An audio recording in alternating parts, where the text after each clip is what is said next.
Hi. The question is the Supreme Court becoming the third chamber of the Indian Parliament? State reasons to substantiate your answer. The answer is yes, it appears to be so.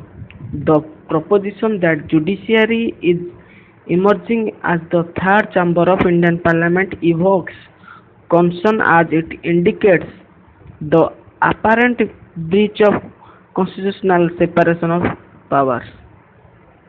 The following are the reasons that can be cited to substantiate the view.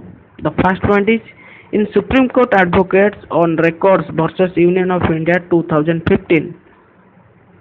A five-judge bench of Supreme Court not only invalidated the Constitution 99th Amendment Act 2014 but also revived the collegium system of appointing judges.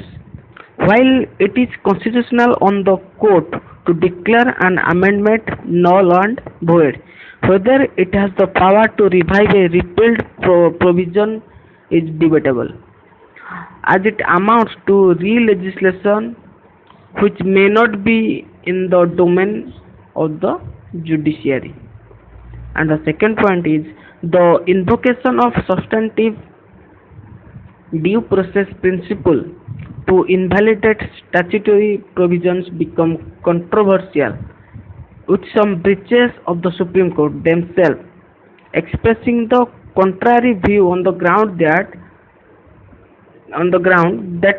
invalidating statutory provisions on the finding of arbitrariness and unreasonableness may involve value judgments that are beyond the scope of judicial competence. It is best left to the wisdom of the legislature. Rajbala versus State of Haryana 2015 case. However, such exercises of judicial review are becoming frequent, resulting in the criticism that there is third chamber.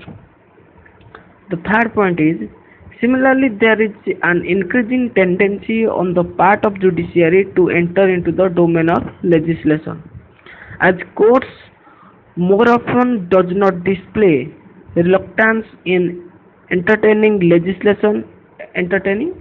litigation which pertains to enactment of laws after due deliberation of Parliament, as was seen recently in the case of the petition seeking disqualification of Member of Parliament on the framing of criminal charges.